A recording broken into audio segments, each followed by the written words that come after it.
On a certain day, 2 cows were grazing on the English meadow, English cows. One cow asked the other, "What is your opinion about the mad cow disease?" The other cow said, "I don't care a hoot, I'm anyway a helicopter." Being a mystic, being a realized being is just like this. A cow realizing that it's a cow and it becomes a celebrated cow. Holy cow, isn't it? Is it that simplistic? So let me tell you my story. So as a child, one thing that I realized was that I was utterly, absolutely ignorant. And everybody around me seemed to know just about everything. I did not know anything at all. So because I did not know anything, I had to pay enormous attention towards everything. My sense of attention became like this. If I see a leaf, I could just sit there looking at this leaf, just staring at it for hours. If I sat up in my bed, just staring at the darkness, I could just do this for the whole night. So this attention brought a completely different level of involvement and interaction with just about anything and everything around me, animate and inanimate. But everybody else seemed to know everything and they were just going about their life busy and happy. But I was just staring at every little thing. Then I realized that even they did not know anything. It is just that they had their assumptions and belief systems that they were happy with, either their own or what was handed down to them by someone else. And they not only knew about what is here, they also knew about other worlds, about gods, about heavens and everything. And here I was struggling to figure out what is what. So this so intrigued me that I started planting myself outside a major temple here in Mysore, because I wanted to really see, after having a meeting with God, after having a conversation with God, how people will be. So I stood there intensely observing every face that's walking out of the temple, and generally I heard local gossip. Sometimes in Indian temples your footwear walks away with someone else, and then I hear people cursing the creation and the creator. I always found people walking out of restaurants always had more joyful faces than people walking out of temples. Divine versus dosa. Dosa seems to win. I could not come to terms with this, and so I slowly became more and more and more skeptical about everybody and everything around me. Skeptical about social structures, political systems, religious beliefs, even scientific theories, because none of them match with my experience of life. On a certain day, I started moving towards Chamundi Hill. You must see this place. And there is a tradition in Mysore. If you have something to do, you go to Chamundi Hill. If you have nothing to do, you go to Chamundi Hill. If you fall in love, you go to Chamundi Hill. If you fall out, you go to Chamundi Hill. I had just fallen out and I had nothing to do, so I started moving towards Chamundi Hill. And I went up and sat on a rock there. Till that moment in my life, I always thought, this is me, and that's somebody else and something else. But for the first time, I did not know which is me and which is not me. Suddenly, what was me was just all over the place. The very rock on which I was sitting, the air that I breathed, the very atmosphere around me, I had just exploded into everything. That sounds like utter insanity. This, I thought, lasted for 10 to 15 minutes. But when I came back to my normal consciousness, I was about 4.5 hours. I was sitting there, fully conscious, eyes open, but time had just flipped in my experience. For the first time in my adult life, tears were flowing down, and I've always been peaceful and happy, that was not an issue, but here I was drenched in a completely different kind of blissfulness, every cell in my body bursting with ecstasy. When I shook my head and trying to get some logical explanation for what's happening to me, the only thing that my very smart mind could say was, maybe I'm just going off my rocker. This experience, as it deepened and it started repeating itself, if I just sit here, what is moments for me seem to be hours for others. I think it's a minute, hours are gone. On a certain day, I happened to be sitting in a certain place. I actually thought it's about 25–30 minutes, but when I came to my normal senses, 13 days had gone by. I was sitting right there. India being what it is, a whole crowd had gathered, garlands around my neck, people touching my feet, somebody wants to know what will happen to his business, somebody wants to know when his daughter will get married. All the things that I hated were just happening around me. And I had to move away from this place just to avoid this crowd around me.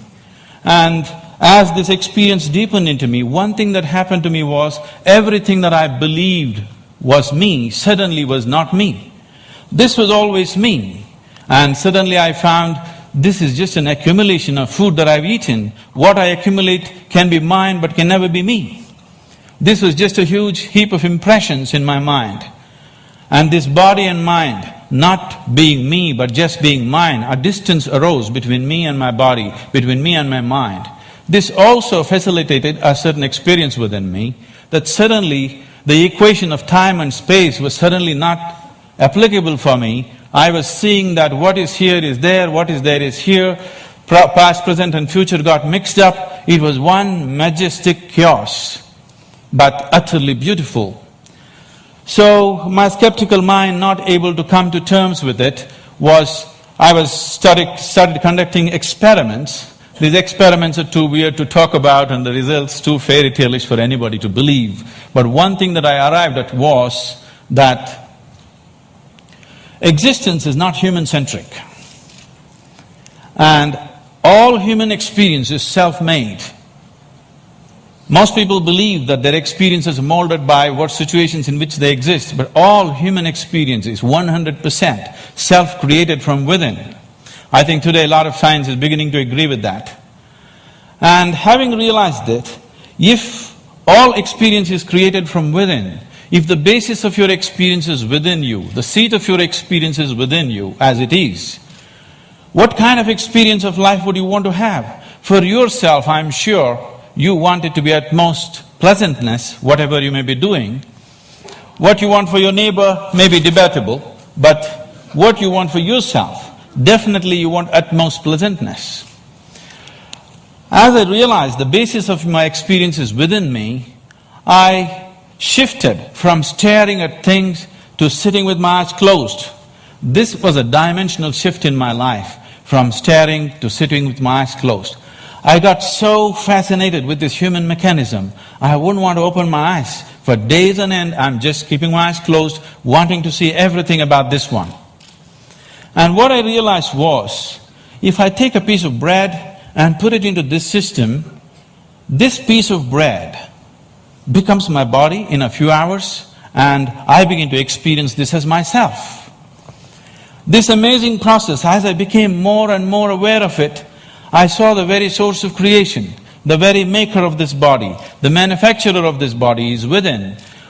Once I saw this, and I could see that I could rewire my brains completely in 24 hours, changing myself beyond social upbringing, family situations, even genetic qualities in me. I could see I could just completely change everything about myself. In 24 hours, I'm a different person. Another 24 hours, I'm a different person. I was like a conscious schizophrenic trying out different things. On a certain day, I just, in a field hockey game, I fractured my left ankle, and I went and sat down in a place. I was in excruciating pain, and by then I had also become a chronic asthmatic, and I had a very severe bout of asthma.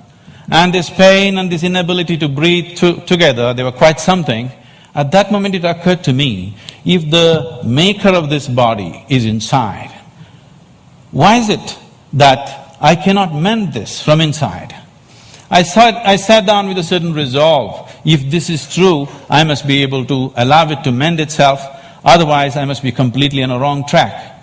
I sat down with my eyes closed for about little more than an hour. When I came out, my asthma left me, never to come back again. And above all, my fractured leg was perfectly okay in little more than an hour's time. Armed with this experience, I started creating methods and systems through which every human being could access that intelligence and that capability within the system which can make a piece of bread into a human being. This intelligence and this competence within the human system, which is not just about thought process, exists in every human being, but unfortunately remains untapped. And I went about creating systems that people could make use of today, these technologies for inner well-being, these methods to engineer your interiority the way you want it. Millions of people are making use of it, enjoying the benefits of that, but the essential part of this is that there is such a high level of intelligence and competence on every millimeter of the body, every point of the body, not just in the thought process. This is completely untapped by human societies. There are ways to do this, and as I went into this process, what I saw was, what is it that determines what is me and what is not me? I am capable of taking a piece of bread and making it into myself. If I look at this body, it is just a piece of this planet that I have borrowed, but why is this separate and this is separate?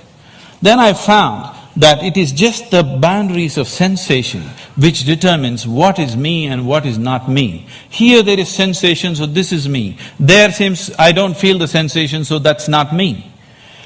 As I looked at this boundaries of sensation very, very closely from within myself, this was a phase of my life where most of the time I remained with my eyes closed. I realized that the boundaries of sensation can either be stretched, expanded, or even made smaller than what it is right now. You can sit here and not feel anything that's happening here right now. This happens in sleep to some extent. Or you can sit here and extend your boundaries of your sensation for this whole hall. And anything that is within the boundaries of your sensation, you will always experience as myself. There is a glass of water here and this is not me, that's very clear. But if you drink it, you just included it into the boundaries of your sensation and that becomes you. So if you throw the boundary of your sensation out in an expanded form, you can sit here and experience everybody in this hall as yourself. You can stretch it further, experience the very cosmic scape like you experience your own body. This sense of inclusiveness, if it comes into you, when this came into me, I suddenly realized that to be loving is not somebody's teaching. To be compassionate is not an idea. To be in empathy is not some esoteric principle. This is the way a human being is made. If only he does not constipate his consciousness with limited identifications with things that he is not. If you do not identify with anything that you have accumulated over a period of time, including your body and mind, every human being is capable of this. When it comes to external situations, each one of us are differently capable. But when it comes to inner situations, every one of us is equally capable. No human being is better endowed than the other when it comes to the inner realm. It's only in the external situations that we are all differently capable. If this inclusiveness enters human life, if you can sit here and experience people around you as yourself, I don't think I have to teach you to be good. I don't think I have to teach you to love. I don't think I have to teach you to care. Because caring for this one is very, very natural. This is ingrained within the very nature of the existence.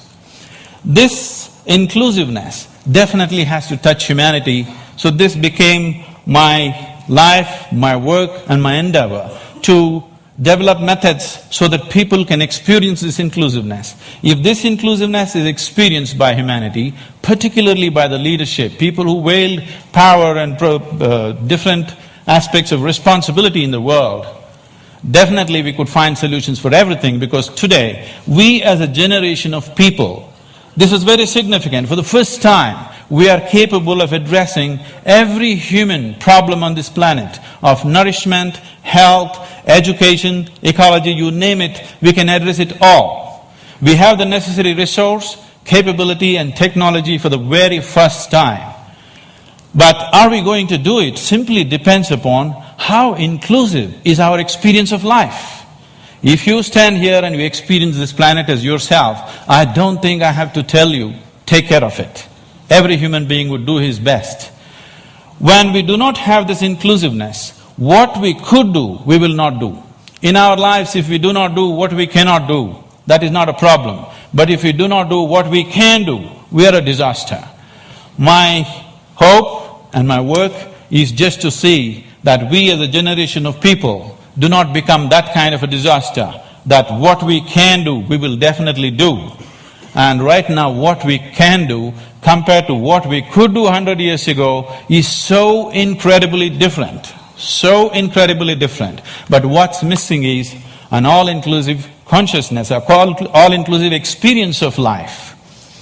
If only we bring this about in the leadership, in the people, only then we will seek solutions that are relevant for all. Otherwise, we'll go about dabbling, creating… In the name of creating solutions, we go about creating more and more problems. If we truly have to create solutions that are relevant for all, an experience of absolute inclusiveness has to happen to humanity, and it's possible. Thank you very much.